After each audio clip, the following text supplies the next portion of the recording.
So you want to talk about what truly makes a simp? You want to see the true personification of a simp? Well, I can do you one better than Mordecai.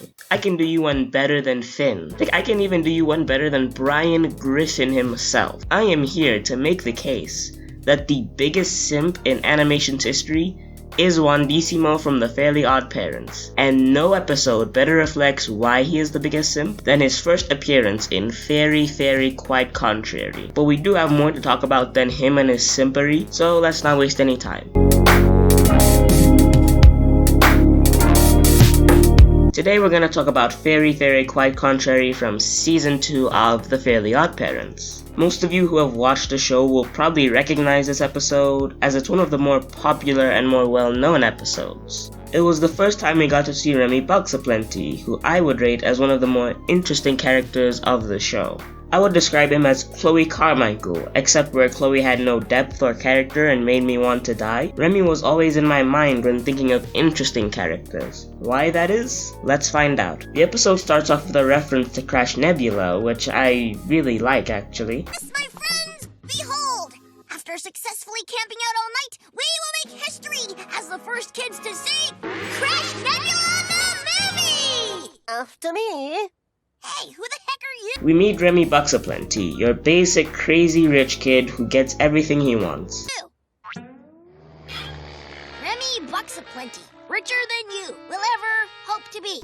In his first few scenes, they really exaggerate how rich and how much that benefits him. These are very useful in introducing what kind of character and person he is, but it also provides some really great jokes alongside. The episode doesn't outright tell you that this kid is the villain and that he has way more to him. You get that impression from the scenes he's in, something that season 10 of this show could have learned from, but let's not go there. I'm feeling positive today.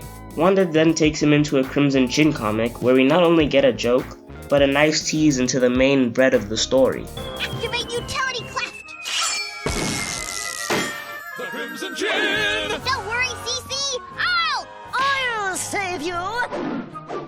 Way to go, Cleft! Rich boy Chin Wonder! This scene upon first viewing really stuck out to me. Just the way the episode shifts you into believing that there's more to him than you thought. At this point everyone would and probably should be thinking, he has to have fairies, doesn't he? But what this episode does right is that they give the character at least a little time to develop and bring you into what the character is like and then slowly add more layers to him. That's something I really enjoyed about this episode. Why didn't you tell me? Pero it is not permitted.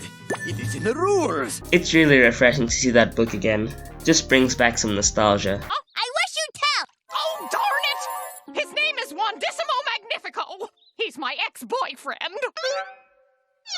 So yes, Wanda knows who Wandissimo is, and it's revealed that they have a past together. Considering that we already just got a major plot twist, it is nice of them to add a bit more to it than Remy has fairies. It also opened a lot more possibilities.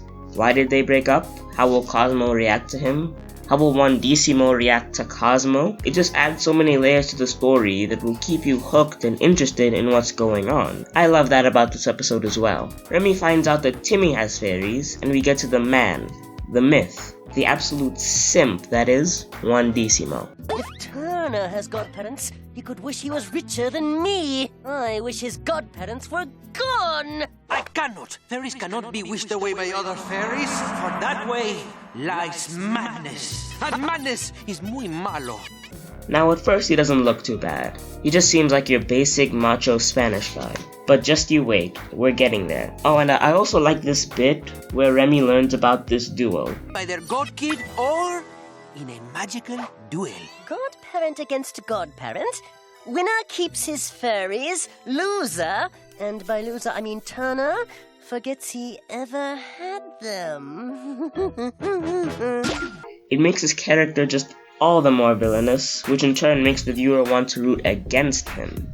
So Timmy and Remy meet. Remy tries to bribe Timmy, but he refuses and comments this.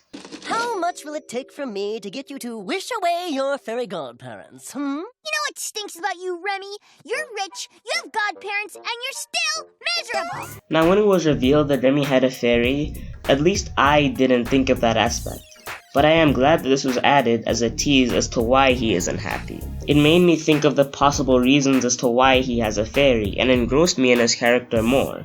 Oh, and yeah, let's get to why I made this the title of the video. Wanda, my sweet. I have missed you as the sun misses the dawn. Well, that's all very flattering. But that's my hand, pal. And guess what? I don't need magic to turn it into a fist. Hey, you... Oh, bunny rabbit. The moment Wandissimo sees Wanda, he immediately goes for it, okay? He knows it's over.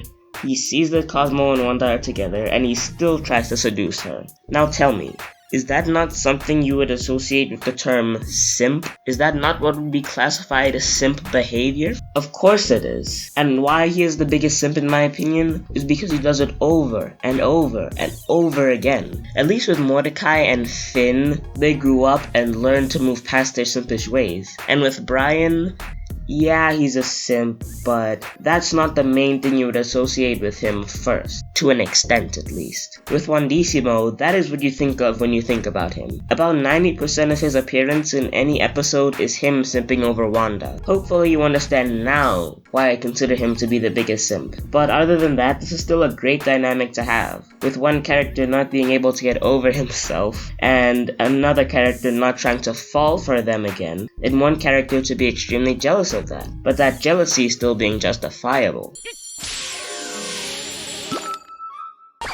When I get my wand, oh, you are in for it. So Remy calls a magical duel, and this part is pretty good, I'll say. You have variety of jokes mixed in with the fear of Timmy losing his fairies. It's that nice balance of danger and comedy that this episode seems to have. And okay, I will give credit where credit's due.